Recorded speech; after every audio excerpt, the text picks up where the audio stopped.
Hello friends, welcome to my channel teaching with fun. तर friends, आजच्या आपल्या व्हिडिओमध्ये बघायचं आहे आपल्याला शब्द पाठ करायचे आणि शब्दांपासून वाक्य कसे तयार करायचे हे आपल्याला बघायचं। म्हणजे दोन्ही अभ्यास एकाच व्हिडिओमध्ये, शब्द पण पाठ होतील आणि त्याचं वाक्यात रूपांतर आपल्याला लगेच करायचं आहे। शब्द पाठ झाले म्हणजे वाक्य आलं, त्याच हिशोबाने आपल्याला आजचा व्हिडिओ बनवायचा आहे। तर फ्रेंड्स, शेवटपर्यंत व्हिडिओ बघत जा माझे, कारण व्हिडिओ शेवटपर्यंत जर बघितलं तर पूर्ण नॉलेज आपल्याला येत असतं। अर्धे व्हिडिओ बघून अर्धा नॉलेज घेऊ नका, त्यासाठी पूर्ण व्हिडिओ माझे सगळे पूर्ण शेवटपर्यंत बघत जा आणि व्हिडिओला लाईक करा, शेअर करा आणि सबस्क्राइब सुद्धा लवकरात लवकर करून घ्या। तर चला फ्रेंड्स, आजच्या व्हिडिओला सुरुवात करूया आपण। बघून घ्या, आज मी विषय घेतला की इंग्रजी शब्दांचे वाक्यात रूपांतर। आता शब्द कसे घ्यायचे बघा। आता शब्द मी घेतला इथे TAKE, टेक म्हणजे काय? हे शब्द अगोदर मुलांना शब्द पाठ करायला सांगायचे। हे शब्द जर पाठ झाले त्यांना तर मग त्याच्या हिशोबाने आपल्याला त्याच्या समोरचे वाक्य मी लगेच सांगते। आता टेक म्हणजे काय? घेणे। टेकचा अर्थ काय होतो? घेणे। आणि केअर, CARE, केअर मीन्स काय होते मग? काळजी। मग याचं वाक्यात रूपांतर जर आपल्याला करायचं असलं तर मग काय होणार आहे? काळजी घे, काळजी घे, असं त्याचं वाक्यामध्ये रूपांतर लगेच आपलं झालेलं आहे। पण त्यासाठी लगेच वाक्य नका सांगा, अगोदर त्यांना शब्द करायला पाठ करायला सांगायचे आपल्याला। शब्द पाठ झाले म्हणजे त्या हिशोबाने त्यांना वाक्य लगेच कळायला लागेल। हळूहळू छोटे छोटे वाक्याला आपल्याला सुरुवात करायची आहे, कारण छोटे वाक्य आल्याशिवाय कधीही लेकरांना थोड्यातून मोठ्याकडे जावं लागते। डायरेक्टली आपण त्यांना मोठे मोठे वाक्य पाठ करायला सांगू शकत नाही किंवा त्यांना तसे येणारही नाही आणि पाठ सुद्धा होणार नाही। त्यासाठी आपल्याला सोप्याकडून अवघडकडे जायचंय। मग त्यासाठी हे व्हिडिओ मग लहान लेकरांसाठी खूप आवश्यक आहे आणि खूप कामाचे आहे। आता बघा, समोरचं वाक्य बघा, कम म्हणजे काय? येणे। हा शब्द पाठ करायला सांगा। COME, कम मीन्स येणे। HERE, हिअर मीन्स येथे किंवा इथे। इथे जशा हिशोबाने तुम्हाला तुम्ही जो वाक्य म्हणता येथे इथे, त्या हिशोबाने आपल्याला इथे किंवा येथे घ्यायचं आहे। मग कम हिअर म्हणजे काय? इथे किंवा इकडे, याला सुद्धा इकडे सुद्धा म्हणतो आपण, इथे किंवा इकडे ये, असं त्याचं वाक्य तयार होत असतो। आता ह्याच्या हिशोबाने आपल्याला वाक्य काय घ्यायचं मग? इकडे ये, इकडे ये, कम हिअर। काय झालं मग आपलं वाक्य? Come here.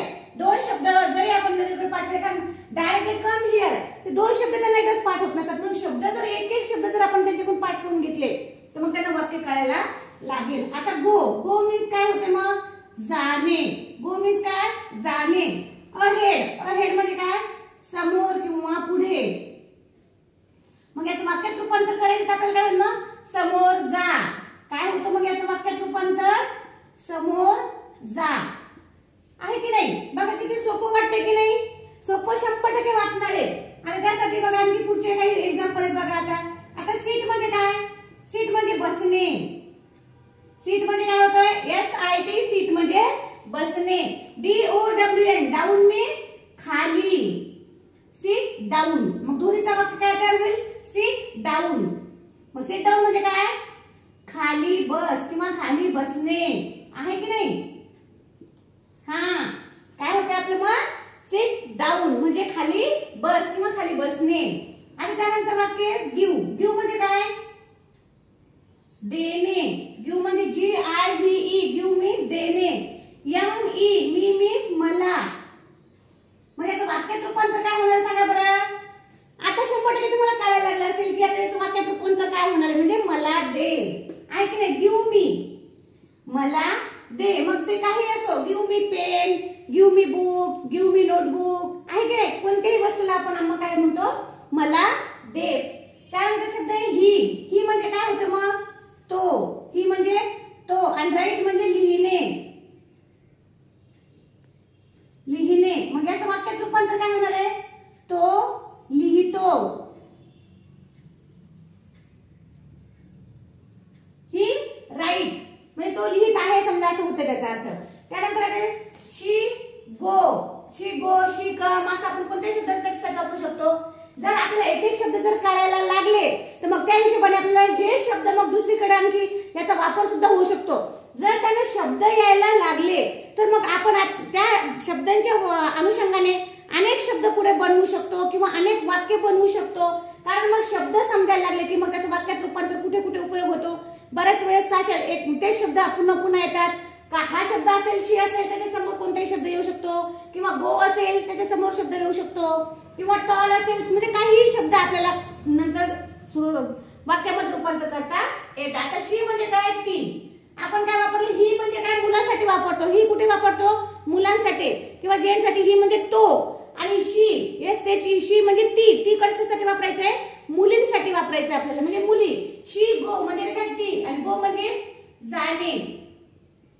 आता ती त्याचं पण वाक्यात रूपांतर काय होतं मग शी गो ती जाते किंवा ती गेली असं त्याचा वापर येथे होतो. शी गो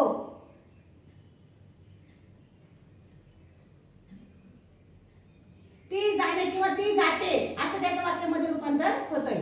आता टॉल म्हणजे काय होतं मग टी ए डबल टॉल म्हणजे काय होतंय उंच आणि हिल म्हणजे काय टेकडी H I double L hill म्हणजे टेकडी.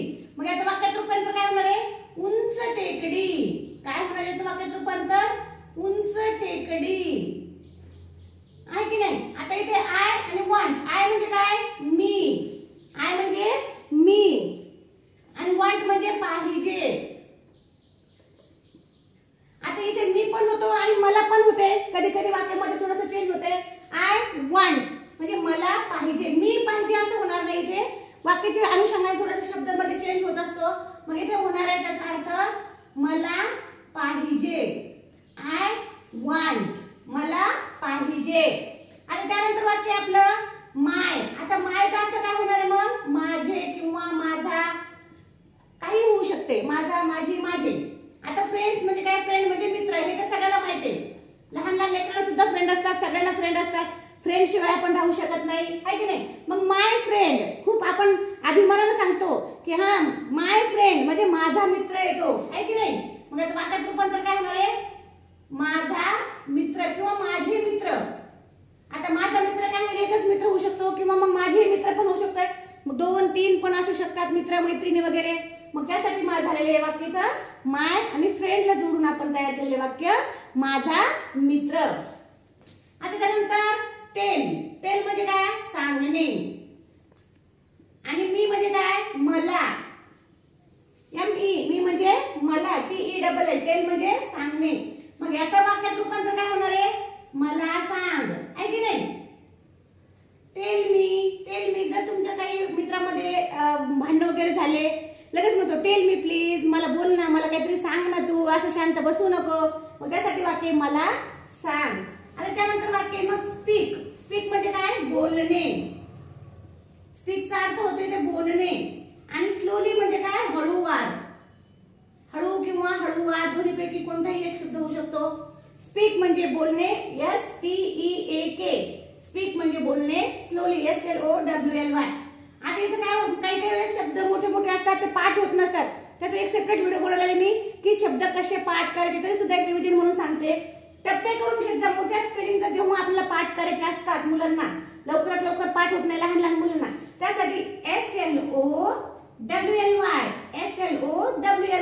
अशा पद्धतीने. आता हे समजून फ्रेंड FRIEND अशा प्रकारचे टप्पे करून दिले त्यांना आपण तर कितीही मोठी स्पेलिंग लवकरात लवकर त्यांना पाठ होणार आहे.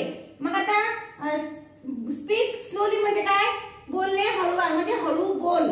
आता हे तुम्ही लिहायचे. आता त्यानंतर आहे वाक्य स्टँड म्हणजे काय उभे अप म्हणजे वर.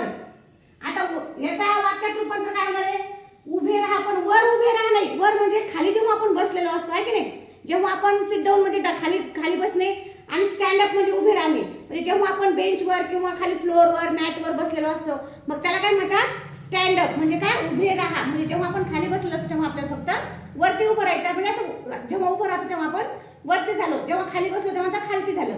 मग अशा प्रकारे आपल्याला बरेच वाक्य आणखी बनवता येतात. तर मग माझा व्हिडिओ आपल्याला नक्कीच आवडला असेल आणि माझे जर व्हिडिओ आपल्याला आवडत असतील तर मला कमेंट मध्ये सांगत जा. माझ्या व्हिडिओला लाईक करा शेअर करा आणि सबस्क्राईब करायला मात्र विसरू नका. थँक्यू खूप खूप धन्यवाद.